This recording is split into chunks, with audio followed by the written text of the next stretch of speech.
This episode is brought to you by Bleacher Report. How do you follow sports? From college football to the NBA, Bleacher Report brings you the latest news, live scores, and epic highlights from your favorite leagues, teams, and athletes, all in one app. Dive into exclusive shows hosted by your favorite athletes and original Bleacher Report series with breaking news, rumors, and predictions all season long. Download Bleacher Report to personalize your coverage.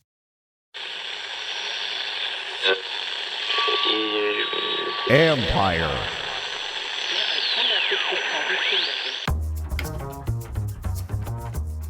Hey babies, hey babies, hey babies. Hi everyone. Happy Friday, everybody. Hi everyone. Happy almost holidays, everyone. What's going on? These are the times where no one wants to work. This is pure. Can't get an answer from anybody. We're in that territory now. I'm working, Michael. Did you see my new renderings of my building, Michael? Did you see it? It's like, that's what we're spending $500 million on? Is that looks pretty good. I thought it looked pretty good. I'll give Ted some credit. Looked good to me. I mean, sure. I mean, is it going to make watching the games better? I don't know. That was my first reaction. Yeah. Well, do you think Ted is sitting in his office this morning cackling because I got a new building, but you didn't? You didn't.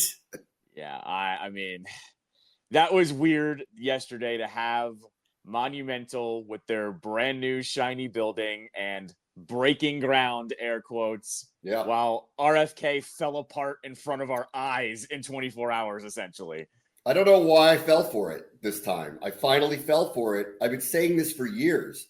It's not going to happen. There's too much red tape. There's too many people that have nothing to do with this, that are involved with its future. And I didn't have at the beginning of 2024, Elon Musk is going to sink it. Because that's essentially what happened. He and Vivek Ramaswamy, who are going to do the Doge thing once they take over in office, went through the spending bill, made it very public that there was a lot of stuff that they think shouldn't be in it. All of a sudden, the president-elect is saying, don't give him nothing. And out of the bill goes the RFK thing, even though, and I want to preface this, I didn't read the legislation. I've seen a lot of people say that it did not say what Elon said was in it, but I don't know that for sure. So I want to be very careful. Everybody was saying, hey, Elon, there is no funding allocated to this. It's just a land transfer. And then the district has to decide what to do with it, but there's no federal dollars involved. And I haven't read the legislation to know whether that was the case or not. So I believe that, but I don't know that because Musk was tweeting that there was earmarked a lot of money, like $3 billion. I also don't believe that that's true. I believe this was a land transfer, and I don't believe there was any agreement to give the district $3 billion to build a stadium. I can't believe that would be the case. But I don't know that 100%. So that's why I don't want to go, that's the God's honest truth. Well, no, the problem here was Musk didn't tweet it. He quote retweeted someone else with that wrong information because that's the world we live in now. And because he's the party of, I want to do my own research, didn't do his own research. And there is no $3 billion going towards the stadium. That was the specifics. And I think Mayor Bowser addressed it yesterday because she was asked about it at the Monumental event. Yeah. She actually praised the media for being like, thank you for calling him out so fast on that because he was blatantly wrong on that. He didn't say it, but he amplified it by saying your tax dollars shouldn't pay for this, blah, blah, blah, blah. And all of a sudden it fell apart. I think that's where I've landed with you, though, is where falling for it isn't the right word. I didn't peg Elon Musk being the one to make it fall apart. I think that's where I've landed at this point. We were so far up the creek that now all of a sudden I didn't anticipate it would be him to make it all fall apart. And talk about a guy that's made himself an enemy of the fans here. I mean, he's enemy number one right now, this fan base. Yeah, we're not going to name the stadium the Tesla Dome. I mean, that's clearly right. Not going to happen. But there's another part of this then. Okay, so that was incorrect. That wasn't true. They didn't have to pull it from the bill then because it wasn't true, but they did anyway. Yeah. So there was some kind of weird perception, I guess, that was going on that they yanked it. So if it wasn't true all along, why did they yank it? And only the politicians can answer that question. If they could just say, slow down here. I know what you saw, but that's actually not true with what's happening here. And we agreed to this, and there is no money involved. It's just a land transfer. DC has to do whatever they're going to do from there. And in fact, what is going to be built is a lot of it will be on private money, not all of it, but a lot of it is going to be on private money. Why didn't they just leave it in the bill then? So this is something that just unfortunately spiraled. This also, for the rest of the country, is a nothing burger for this entire bill. It has nothing to do with anything. And it's just, this is once again why I never believe it's ever going back there. They finally had me for years, all those years when people were like, it's going to happen. I'm like, no, it's not. And these are the reasons why. It's always someone. And this year alone, we have a senator from Montana holding up, this could have happened months ago, holding up this process because he wants to help his constituents get a logo back that was retired. There's the Maryland senators holding it up for fighter jets. Like this is why you never, ever, or like, I don't know, even a few years ago, there was the congressional inquiry into Dan Snyder, which meant it was never going to happen while they're investigating him. And the people who are doing that are not from this jurisdiction. And years ago, you had to ask some congressman from Arizona to give the land back to Washington. They don't care. So this is why I never thought it would happen. And it's unfortunate. And now that everything's flipping over again, I don't know what's going to happen and whether this can be revived. And I guess, everybody's just got to sit back and wait and get through to the start of the next administration and go, guys, you already agreed to this. Will you hear it out? And I don't know what the answer to that's going to be. On your first part of why did they take it out if that information was wrong, I think you and we figured this out before he was even elected, was that the ramifications of going against this president, this incoming president, are already apparent. You have people that are bending to his will, essentially, before things were even set in stone. And so that's why I think things were taken out of this, including the RFK bill of, well, if Elon's making a big deal out of it and he's ponying up next to the president these days, we're going to go ahead and listen to him. Like, that's where I landed yesterday, because that's not new. That's just something that's been going down for the last 6 months, essentially, right? So that's where I've landed on that one. And I mean, I do see people that are like, oh, well, now, if they want to redo this again, they put it as a single issue bill or whatever. It would have been a single issue bill if it was that easy. Like, that's my response to those people. Yeah. Like, well, in my opinion, that should be all legislation, but that's not the world we live in whatsoever. Right. Every bill should be a single issue. This is because one has nothing to do with the other. Whatever all these things that are in this spending bill have nothing to do with the transfer of a land, that have nothing to do with, money that's going to aid to farmers in Iowa. Like nothing, none of these things have anything to do with one another, but that's the way we've worked. I mean, in the real world, everything should be a standalone bill, but whatever, that's not the world we live in. Yeah, right. Exactly. And it's just frustrating because once again, I didn't think this would be the one that would sink the ship, so to speak. And I think the worst part about it was the rug being pulled out from under us, because 24 hours before it all fell apart, everything looked really good. And then he quote retweeted, that person with the wrong information, and it literally crumbled right in front of our eyes. Yeah, it stinks. So Wes Moore's pumped because all of a sudden he's going, come on home, guys. Yep. The reality is they have to get a new stadium. They know this. They're not going to stay there in perpetuity and wait this thing out.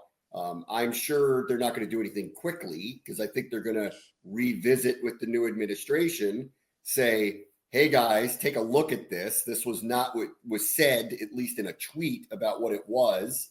And then they got to start the process of convincing them to sign those bills and put it on the floor. And this will be a new Senate controlled by a new administration. So it was Republican led initially, but will it be now that they're in the majority? I don't know. Right. So, we'll just have to wait and see what happens. And unfortunately, I think it's more and more likely that they're going to stay in Maryland, that they're going to build a stadium probably on the different site and then do something with Northwest Stadium. And I don't know what that will be, but we'll see. Yeah. I don't know. Stinks. All right. This weekend, we got a big game. Let's see. I want to start just with one thing I was talking about with you the other day, and I was talking about with Kime yesterday. And this is 12-2 Philadelphia, 9-5 Washington. We haven't had a game like this in a while with them, where both of them have these kind of records. And yet I don't feel the juice of it because Philadelphia is already in the playoffs and only needs one win to win the NFC East. And then I suppose if they went out, they could probably get the 1 seed. But and I talked to Kincaid yesterday about it, and he goes, wake me up when we get in the playoffs. Yep. And for Washington, all I keep hearing about is, well, if they just win one of the next 3, they're probably in. And if they definitively win 2 of the next 3, they're almost definitely in. And so that's why this game doesn't ultimately matter. And this is, you know me, I don't like that. Like, we haven't been here in a while like this. We also haven't beaten a team like this year. And I'm a touch surprised that maybe on their side, I kind of get it. But on our side, I'm a little stumped by the idea of, why don't we show everybody we can beat teams like this now? Because we have them at home. We've been really good at home. We had a shot at them the first time we played them. Whatever happened to, it's a show me game for where this team is, because that's what I think this actually is this weekend. I mean, I'm with you that it's a show me game. I think people, and I shouldn't even say people, but I think fans and media know, though, that ultimately this game isn't going to decide the division. It isn't going to knock the Eagles out. It's not going to knock Washington out. I just think the stakes, I'm with you. Like, I don't like the assumption of win the next 2 and you're in. I hate that assumption. But I think at the same time, there's not as much weight behind this game specifically because of that scenario. And the fact is, neither one can knock out the other one, so to speak. Yeah. Like it very much feels like an exhibition of this one counts. But at the end of the day, this will be the first of 2 that we play in a month. That's what yeah, exactly. Like, that's what it feels like, because ultimately this doesn't have the juice of win and you're in or you lose and you're knocked out for both teams. I think that's where I've kind of landed on it. Yeah, I think like that. Like, I still feel like this is a big deal this weekend. I think it's a big deal, more so, I think, for this team than it is for them. However, if Washington beats them, then they in all likelihood will not get the 1 seed. That somebody, either Minnesota or Detroit, will. So I would think that they value that now that it's totally in play for them. So I don't know. I like, maybe they don't. I don't know. Like, but I feel like they would. And the only route to that is to win out for them and hope that both Minnesota and Detroit lose along the way. And there will be, assuming they both kind of win as they go along here, there still will be table stakes for them at the end of the season. One's going to win that division and one isn't. They're going to play each other. So I know it doesn't have the juice it should have with the records that are there. However, like, this year has been about finding out what the baseline of this new team is going to be. And I think you're going to find out how high the ceiling actually is for this group this weekend. And I'm surprised that that's just not getting a little bit more run down here. I understand from the Philadelphia perspective, they've been there, done that for a while. And all they need to do is win one of their final 2 home games, even if they lose and they win the NFC East. So it's not like, and one's against the Giants. So it's like, it's not even, I get there's no table stakes for them, but I still feel like there are for us. And I'm just a touch surprised that this hasn't ramped up this week. I think the other side of this, though, is if you look at both teams' fan bases and both teams' media, they are both very wrapped up in themselves as of late. Like, I heard you talking about it with Kincaid yesterday, where they've won, however many games in a row, 10 games in a row, and their fan base is still fickle about what their offense is doing. Yes. And AJ Brown and Jalen Hurts. And I'll even flip it back to this fan base, though. We here in Washington are worried about how Jaden Daniels look. We want to know how the defense is going to look in the second half. John Allen returning, eventually in a week or so too. Like, that takes a little bit of the juice out of it. I think, once again, this one's going to be about, can you look respectable against this opponent? I think they will. They were last time, for the most part, until it fell apart in the fourth quarter. I think everyone here, at least on the Washington side of things, is just self-aware that team is better than this one. And if they win, great. But I think people here are going, no panic if they do lose, because that's the expectation as well. Yeah, probably. They're also I think they're getting a little entitled up there, because I agree. They're acting, like that what's going on here isn't that big of a deal. Like, let me read you a stat this weekend. Jalen Hurts, 5th quarterback since 1950 to have 3 10-plus game win streaks with John Elway, Peyton Manning, Tom Brady, and Pat Mahomes. And they talk about him like he's That's what they say about him. Right. Nick Sirianni has the 6th highest win percentage ever for any coach. And they're like, that guy, he's a pain in the butt. Like so they talk about these guys.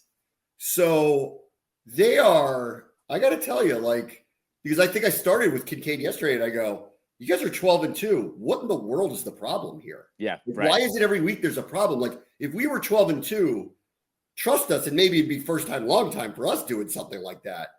I don't think there'd be anybody nitpicking it the way that you guys go after this, but they've become accustomed to this. So much so that I got to tell you, like, their energy is off. That they're just kind of like, we're 12-2, but I don't know, guys. I don't think we can get to the finish line for this reason, this reason, this reason. And that guy looks funny at that guy all the time. They're not friends. Like, it's. Well, it's not I envy it and don't all at the same time. I don't. How could you be 12-2 and be like the world's falling? It's not only that. I went off about this on Monday about how the whole AJ Brown thing with Jalen Hurts blew up last week, and they started acting like the media had concocted some kind of story. And I'm like, guys, you're the ones that made this a story. It was nobody's fault but your own. Like, Brandon Graham said it. Yeah, the media didn't say it. Brandon Graham said it. And they're acting like they were vindicated or something. And I'm like, no, you guys are the ones that made this storyline. You're the reason why everyone's talking about it. It's your fault. It's no one else's fault. And so, yeah, the energy is off. The fact that team is 12-2 and fueled by hate is essentially what I've said is just really weird. It's weird. It is weird. All right, so on to the game a little bit here. First things first, this is a very different Jaden this time. He was beat up still from the rib injury. The team was really beat up last time around. I walked in, I remember that week going, guys, don't freak out if we go 0-2 because it's Pittsburgh and Philadelphia in a 4-day span. We need to buy really, really badly. We'd be in the playoffs now if they knocked off Pittsburgh in that game and somehow ended up winning that game. But Jaden has looked completely different, since really that mini bye. It really started to turn against Dallas, where he started to look like him. In the last 2 weeks, he's been what we had early in the season. And last week, honestly, I think it's under the radar how unbelievably good he was in that game. So I think they're seeing a different player this time. And I'm very interested, just from our perspective, all right, maybe the table stakes aren't where you would think they would be for 12-2 versus 9-5. However, I want to see him in a game like this where he's healthy again, late in a season, where he's had all the experience. It's the second time around against this group. I'm very intrigued by his play specifically this weekend. No, 100%. I think having this guy be unleashed against a team for a second time is interesting to say the least, because he doesn't seem like the type that's going to, kind of have a gotcha moment against him 2 different times either. And you're right. It was different Jaden. That was a short week, rib injury, all of that stuff. Remember, that was the most concerning game of the season for him. Remember, he couldn't complete passes. They were like dropping at guys' feet in the fourth quarter. It was a legitimate concern of how hurt he was. So I'm with you. It's a different Jaden this time. And look, I mean, here's kind of the other caveat, and it's because this team is led by Jaden Daniels. And the one knock on them is that they haven't beaten one of these winning teams this season. They've taken care of business against the teams below them in the standings for the most part. Yes, they lost the Cowboys game, but they kind of and I get it. It's year one of this rebuild. And I'm not trying to incite that I'm not impressed by what's happened this year. I am. They've beaten who they're supposed to, but it would be nice to have one of these under their belt by the end of the season, because they've just had enough opportunities where it was the Steelers, it was the Eagles the first time around, it was the Ravens, right? It would be nice to win one of these. You know, that's not a team that's got the same record. I know nobody's counting the Bengals or the Cardinals on the road. I think those were good wins. And I think now where the Cardinals are about 500 and the Bengals just had a bad year. I think that those count. To me, those count, but whatever. Anyway, there are a couple other things here. The passing game in the red zone offense without Zach Ertz is a problem. And if he does not play, and it's still an if, and I'll know more today, But he's in concussion protocol. He wasn't off of it. I know he was on the field yesterday in a limited form, but he's not out of it yet. So he hasn't been cleared to go yet. It's a big deal. Even Cliff Kingsbury admitted that yesterday. It's a really big deal, especially in the red zone. He's become kind of a security blanket for Jaden down there. They're going to figure something out. And I don't know that they replicate him. Like people just go, well, turn Sinan into that. He hasn't played that role at all this year. He's really been a roving fullback, more like Juszczyk. Like, I don't know that they have this. And I don't think you're throwing the ball to Bates all the time. So I think this is a really big deal if they don't have Ertz. I think that's going to be a problem that I'm going to be interested to see how they deal with. And then they got to do better with Jalen Carter. Like and maybe that's just and Kingsbury called him one of the best players in the league. I agree. He has emerged. I remember when they got him last year and he felt like 9 or something like that in the draft. And I went, oh God, like that's the worst. Like he could have been the number 1 pick in the draft, but because of some off-field stuff, there were concerns about him. He fell to 9, but as a talent, he was the number 1 pick in the draft. And look at him now. And he is as good a defensive tackle as you're going to find in the NFL right now. He's as disruptive a defensive tackle as I've ever seen for any period of time. He's scary. And you can't run at him. And it's hard to run away from him. So I'll be interested to see how they handle that. And the other thing that I don't like that's going on this week with him is Sam Cosmi's missed time because of an illness. Tyler Biotish missed last week because of an illness. There's something going around. And the last thing we need is a marginalized offensive line against this guy. Yeah, this is the one where there is no answer for him. Like there's nothing they can really do. And this is where, like, I'm sure some Philly fans are looking at Jaden being like, God, how are we going to deal with that guy, for the next 5 to 10 years if he's healthy? And I look at Jalen Carter and I'm thinking the same thing. Like, this is year 2. Year 1 was a little rough for him, right? Like, he wasn't that disruptive. He had his moments. Now he's, full Aaron Donald. Like, that's where we've landed now here, where he's that damn good. And there is no answer for that. So I'm with you. It'll be interesting to see how they just try to negate him, because there's no way you can go up against him mano a mano. No, it's going to be tough. On Hurts, and I think this is part of this is a narrative around the league, actually. Everyone respects him, knows he's a winner because he wins a ton, will put his body on the line all the time. But I don't think they look at him and go, he does the Jaden things. And this is where he gets kind of knocked for it. Probably not fairly, because it's not his fault they have a really good roster, but he still has to execute the plays and they win. That said, when you watch him, and this is why I think the coaches are always like bristle when you bring him up as like a really good quarterback. Like, he has 1 interception in their 10-game win streak. The reason why is because he doesn't actually put the ball in harm's way very often. And if his first read's there, he's actually really good.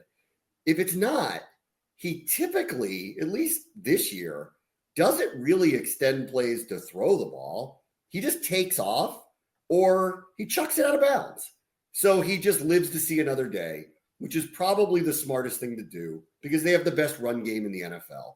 And if nothing else, they're a 4-down team every single series. And why take chances? And he doesn't.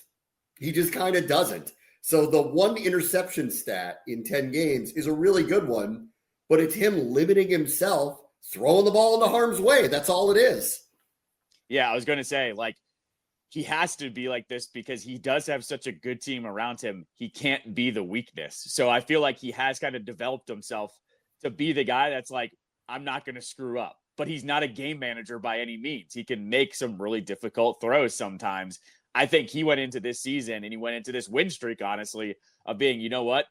I might not look like the best quarterback in the world, but I'm also not going to be the reason that we lose any of these games. And lo and behold, 10 games later, he is not the reason that they're losing. And he's also not getting the credit, though, to running the offense the way that he has either. I'm with you. Like, I think the reason maybe the Philly fan base and other media and fan bases don't bring him up is because he is so safe with the ball. I think maybe they kind of think he's a little bit more of a game manager, but I just think it's actually more of a mindset of, I don't want to be the one to screw this up. And he's done a good job of doing that. Well, listen to these numbers, because he's going to cross 3,000 yards passing probably this weekend. He's only like 100 yards away from it. 18 touchdown passes, 5 interceptions, almost 70% completion percentage, 14 touchdown runs. He leads the NFL with 14 touchdown runs. It'll be the most rush TDs in a single season for a quarterback is 15. That's last year, Josh Allen and him.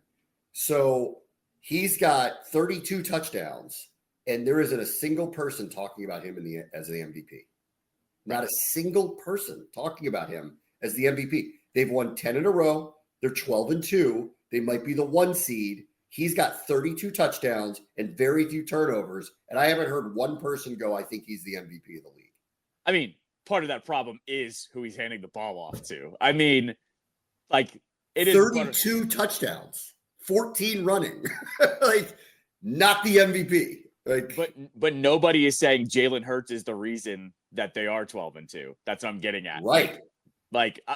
And what have we seen now over the last month or 6 weeks or 8 weeks? It's been, the game's close in the fourth quarter. All right, hand it off to that number 26 guy, and he's going to finish off whoever we're playing, and that's what's happened. Like, he hasn't had those clutch moments either because Saquon ices the game every single time. People are like mad at him too because he gets all those 1-yard touchdown runs because they do the tush push on the goal line, and they're like, Saquon would easily be the MVP if they handed it off to him. He'd have 8 more touchdowns. Right, exactly. Last thing on him, he admitted this, so we're gonna watch this. He has a broken finger on his non-throwing hand and says he can't carry the ball. He said it out loud. I can't carry the ball. And you saw this last week. If you watch him, he only held it in his right hand and would not transfer the ball because he can't hold it in his left hand. So, thanks for telling us. Glad to know.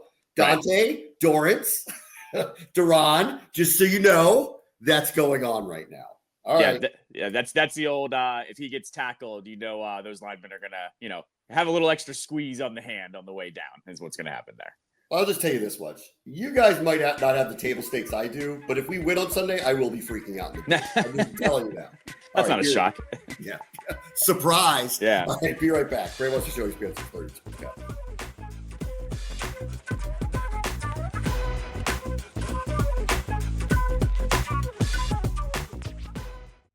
The Yeti store has so many great gifts, we had to hire a cattle auctioneer to make the most of these next 30 seconds. All right, folks, let's get started with the Yeti French Press. Enjoy coffee that stays hot for hours in a French press. 34 ounce for you, 6'4" for the cruise. The Yeti French Press. Up next, waterproof bags. Bags waterproof. Submersible waterproof doubles. Waterproof backpacks. World's mostly water, so get a waterproof Yeti bag. Do I smell something cooking? Oh, new cast iron skillets made to be passed down like Mama's recipes. Take a steak, cornbread, cobbler's pot pie, and potatoes and next level with 3 sizes of Yeti cast iron skillets. Gear, gifts, and product experts. Visit the Yeti store at Tyson's Corner Center today. Hey, it's Austin James. If you're like me, trying to live your best life while living with diabetes, you can relate to worrying if you're doing a good job managing your diabetes. I use the Freestyle Libre 3 Plus sensor to get real-time glucose readings and see the impact of every meal and activity to make better decisions. The Freestyle Libre 3 Plus sensor can help me live life with diabetes on my own terms, and it gives me more time for the things I love, like being a dad and a musician. Now this is progress. Learn more at freestylelibre.us. For prescription only. Safety info found at freestylelibre.us. This episode is brought to you by AWS. Amazon Q Business is the new generative AI assistant from AWS. Many tasks can make business slow, like wading through mud. Help! Luckily, there's a faster, easier, less messy choice. Amazon Q can securely understand your business data to help you streamline tasks, like summarizing quarterly results or doing complex analyses in no time. Q got this. Learn what Amazon Q Business can do for you at aws.com/learn more.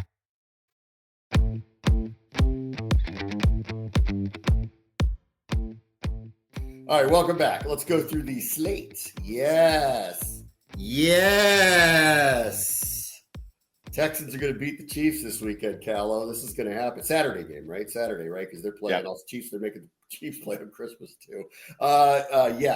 Texans are going to beat the Chiefs this weekend. I know Mahomes is practicing. Texans played really well last week. First time in a while. They played really well. Their defense has these moments. Chiefs offense hasn't been that great. I'm calling upset here. Texans knock off the Chiefs tomorrow. Absolutely not. I've called the Texans frauds all season long. The Chiefs have the black magic voodoo, whatever we want to call it, whatever they're doing to win. No, this is the meeting of 2 of my takes for the entire season. I will not call this. Patrick Mahomes, full participant in practice all week, by the way. He's perfectly fine. No, the Chiefs will use the black magic and they'll win this game 13-12 because that's just how the season has gone for them. I got Absolutely the not. Texans 20-17. Texans. Chiefs finally lose a close one this weekend. Let's see. This one I couldn't believe. You've seen the bizarre Lamar stat I against haven't. Pittsburgh? What's that? He's only played them once at home. What? Yeah. So he was hurt a couple of years. Okay. They had the 1 seed a couple of times, so they sat him and didn't play him. He's only played them once at home in his career. This will be the second time. Obviously, there's things on the line. This is a reminder of stop putting these rivalry games at the very, very end of the year, because invariably it doesn't matter for one of the two teams. Twice, it was either 2 or 3 times they pulled him because there was no playoff game for them. So he didn't play in the games. There were a couple times he was hurt, but there were 3 times he didn't play because of seeding and because there was nothing they could gain from it. NFL, stop making this happen. This is a great rivalry. I want to see, as Mike Tomlin calls him, Mr. Jackson play Pittsburgh twice a year. So we get one, though, this weekend, and it's huge because Baltimore, while they'll probably make the playoffs, are no complete certainty here. And Pittsburgh, suddenly, the division's back in play. So this is a huge, huge game this weekend. And I don't really have a take other than to say Philadelphia dominated Pittsburgh last week. Yep. And I mean bad, really bad. And if it shook them at all, and Tomlin seems unshakable, but if it shook them, then I like Baltimore this week. No, I'm with you. I've landed on Baltimore for this game because of how Pittsburgh lost last week. They were just so dominated by the Eagles. And oh, by the way, guess what the Ravens can do too? Run the ball really, really well with their running back and their quarterback. The formula is right there. And with Russ, I haven't seen Russ be able to have a big comeback like that either. He did not look good last week trying to come back, especially without Pickens. So I understand that that's a factor, but missing one wide receiver shouldn't have you lose like that to that team. I'm with you. I think you go Baltimore here mainly because of how Pittsburgh lost last week. I normally wouldn't pay too close attention to the Atlanta Giants game, but we are playing them next week, and it is Michael Penix's debut. And I don't know. I'm very inclined to see what he looks like, but I assume Atlanta's going to win no matter what because the Giants are terrible. So, give me Atlanta, but I'll be watching very closely. More over the. Well, I'm not going to do this. I didn't do this week. Next week I'll have to do this. Are they running everything the same, just hoping for better execution from Penix? That's really the big question here. And so we'll get the first hint of this weekend when they take on the Giants. Yeah, I think that's a valid question. And especially, I think this has been the year of the quarterback depth charts playing themselves out in front of everybody. I kind of referenced it on my show earlier this week. One of the guys that, we thought would be way better was Drew Lock, right? With the Giants. Ultimately, we came to find out the reason he wasn't playing was because he hasn't gotten a good grasp on this offense, and we saw him play, and he was terrible, right? Then what happened this past weekend? Everyone wanted to at least see Sam Howell with the Seahawks. We got that opportunity. He sucked.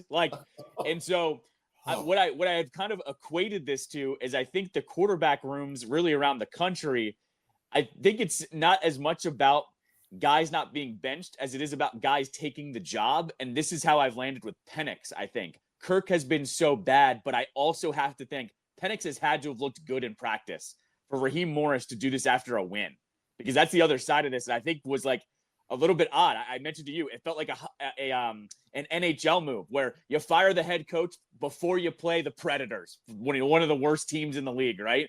This is one of those moves where Penix has had to have looked good in practice. So I have to assume no matter what they're going to run, he's got a good grasp on things, or at least a good enough grasp on things to look better than Cousins this Sunday. So the Sam Howell thing. So I remember this with Patrick Ramsey. They shell-shocked him. Yeah. Ron Spurriered Howell. I don't know if he's going to recover. He took such a beating last year that they threw him out there and he was PTSD'd. It was pretty terrible. Yeah. I'm rooting for Sam, but oh boy, that was not ready for prime time. Right. He wasn't prepared for that. Let's see. Busted up Lions versus bad news Bears. Boy, I want to go out on a limb because the Lions defense is so bad. I mean, for injuries, just injuries. But I don't trust the Bears at all. And I assume the Lions are going to win. But I bet it's ugly because it's a division game. And the Lions are so beat up on defense that Caleb maybe makes a few plays against them, and suddenly this game's close. So I'll reluctantly pick Detroit because I have no trust in the Bears whatsoever. Right? They haven't won since before the Hail Mary, right? They haven't won. Yep, correct. Yep, exactly. I'll take the Lions, but it's not going to be easy, obviously. It's not. I'll go Lions here. I'm not going to overthink this one. Did you happen to hear the speech? It's not the speech, but the hit that Dan Campbell did on Detroit Sports Radio? Yes, it was great. It was fantastic. I played it because I think it's comparable to our fan base here, where like he talks about eating moldy bread because you got to be reminded of where you came from. Like, I don't know. That's a dude that just has his finger on the pulse of a team. They'll be fine. They're going to beat a team like the Bears. I'm with you. It might be ugly, but ain't no way they're losing to Chicago. That team is a little bit too good for me. Everybody, you need to be where you belong. He belongs there, like, because that fan base is like, yes, finally someone. Like if he was doing this in New York, I don't think it would go over that well. No, not at all. Yeah. He's in the right place for him. Let's see. The Bengals are very much alive now because Denver lost last night. And they were putting up all these things like, all Denver has to do is win one more game. They got to play them in Cincinnati next week. Cleveland's not going with Jameis. They're going with Dorian Thompson-Robinson. Give me the Bengals here to win because they are still technically alive, and things could get real weird at the end of the year because if they knock off Denver has to play Kansas City at the end of the season, and maybe they'll sit everybody, and maybe they won't. So Denver might be the flop at the end of the season now. It's lining up for that to be a possibility here. Give me the Bengals to win at Cleveland and make next week very interesting with the Broncos. I'm with you here as well. Not to mention that Joe Burrow and Jamar Chase have looked fantastic over the last 2 months, essentially. They've been the best duo in the league, essentially. And yeah, I'm with you. This is also just the will to win here. Cleveland knows that they've been finished for a long time. Bengals can finally, put themselves in a good position to make the playoffs. I'm with you. Cincinnati wins this one.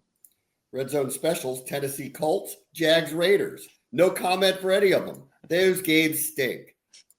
Did you read the Woody article in The Athletic? So we're asking the Jets to do us a solid here and knock off the Rams. That would be very helpful for our cause. I doubt that will happen, but who knows? The Jets showed up last week. Devontae Adams had a big game, so who knows? But the Woody article, now we've lived this where we've gotten every once in a while, you get the bomb article that came from outer space, and you're like, it's that bad? And apparently it's that bad. So much so that they didn't make a trade because of a Madden rating. The two teenage sons have a lot of say in personnel decisions. Woody says Donald Sterling likes stuff to players in the locker room, then has to apologize, floats out things to see how people will react, but they take him seriously because he's the owner and sounds like he's serious. Wow. That was something, and I believe every word of it. Believe every word of it, and the fact that his kids are acting the way that they do around the team. It's one thing to suggest to your dad who owns the team to make moves or whatever, to be in the locker room and giving out game balls after Rodgers is doing a speech and stuff. That's I can't go into too much more detail, but you and I have been around sports so much that that gives me the most icky feeling that somebody thinks that they're on the same level as these pro athletes and thinks that they're a part of the team. Essentially, I was getting just icky feelings reading that whole story because you also had there was a piece in that article that said his kids would come in the locker room with other people, other women or other girls or whatever, and his wife, and they would say critical things to the players in the locker room after games. That is insane. I can't believe it goes on. And now, you saw it. This got buried because of the article yesterday, but the first rumblings of Garrett Wilson wanting out were coming back earlier this week. And then that article dropped. He's not going to be the first one. If this is what's going down, which I 100% believe, why would they make this stuff up? And it's kind of too good to make up. He's not going to be the only one asking for a trade out of there. Well, that is ridiculous what's going on. This is for next week, but I would like him. Yeah, well, yes, obviously. Yeah, me too. The price is going to be high because you get him under contract for a couple more years, which he'll probably want an extension if you trade for him. But call me really, really super interested in that one. If he's going to demand to be out, pairing him with Terry, let's go. Yeah, 100%. Let's go. All right. Panthers can take out the Cardinals here. They've been playing a lot better. I know they got whooped last week, but they've been playing a lot better in recent weeks, and they're at home. So they could do us a favor here and just kind of remove that as a possibility. And I think that's a distinct possibility that could easily happen this weekend. We need both coin flips to go on this one. We need the Panthers to be good, and we need the Cardinals to be bad. I mean, that's essentially how this one lands for me. Bills are going to bust up the Patriots. I mean, that's so no more comment needed for that. Niners and Dolphins, better luck next year, guys, because you have two teams that probably should be in the playoffs, and neither one of you are going to be. So, good day, sirs. Enjoy. You, Wunderkind and Shanahan, can go have a drink somewhere and talk it out and play Mahjong. We'll see you guys back in 2025. This is a good one and an important one. Vikings get the Seahawks. The 1 seed is sitting right there for Minnesota now. And with Detroit all beat up, if Minnesota wins out, they'll get the 1 seed by the end of all of this. They're probably rooting pretty hard for us, too, to knock Philadelphia off and give them another loss. Seahawks are suddenly going to be hanging on by a thread if they lose here. They're at home. They need this. Boy, do they need Geno to play. Listen, I trust Minnesota now. I've now seen them on tape a few times, and it's real. It's not a fraud. I buy them, and if Geno's busted up, the Seahawks will not win. Give me Minnesota to knock off Seattle up there. I'm with you here. I give me Minnesota as well. I just don't trust Seattle. I don't trust Seattle, and I don't trust Geno because Geno's bad games have been really, really bad. He looks really pedestrian in games where he's uncomfortable. Give me the Vikings to make him uncomfortable and win this one as well. And then the last one is this. Things get weird if Dallas does beat Tampa. And considering Dallas showed up last week, they haven't really hung it up. They are trying. Tampa looked really good against the Chargers. We really want Tampa to win that division because we don't want to end up in some kind of weird tiebreak. Obviously, we control our own destiny. We win this weekend or specifically against the Falcons. This is kind of a moot point. But if Dallas were to go and beat them, suddenly things get a little uncomfortable for the last couple of weeks if we lose to the Eagles. No, exactly. And Dallas, I didn't think Dallas was going to fall apart, mainly because we started hearing the reports last week that Jerry is considering keeping McCarthy if he has a solid finish to the season. So here we are. Oh, Dallas I think they should keep him. I mean, that's another thing for next week. I don't even think it's in question. You're all in on Dak. Why would you change the coach? Right. And so this is where he's got this team actually playing really hard because they want to finish strong. So, yeah, it wouldn't surprise me at all if Dallas knocks off Tampa. But Tampa's also been one of those inconsistent teams this season so far. I'm going to pick Tampa, but that's a reluctant one, too. I think Dallas could easily knock them off. Yep. All right, be right back. Brad wants to show ESPN 630 to Sports Capital.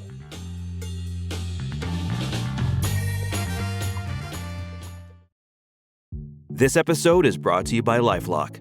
The holidays mean more travel, more shopping, more time online, and more personal info in places that could expose you to identity theft.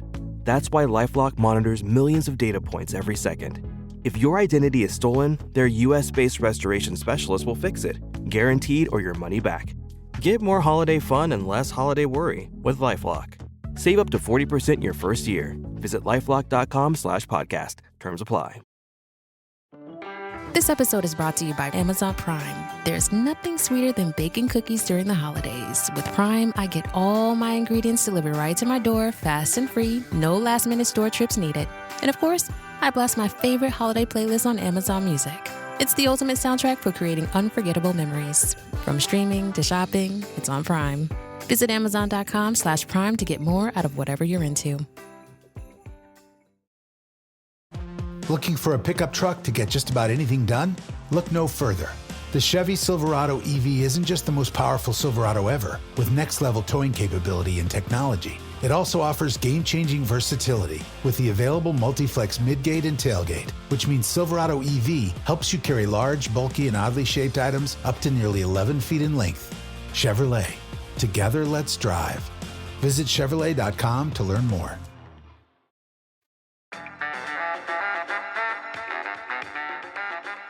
All right, welcome back. A few minutes left here on a Friday. Well. Alex Ovechkin breaks his leg, but it's not broken for long, my friend. So he'll be back when? Soon? So Spencer Carberry did not rule out Sunday. Yes, the Caps play at 5 o'clock on Sunday. That's a fun one.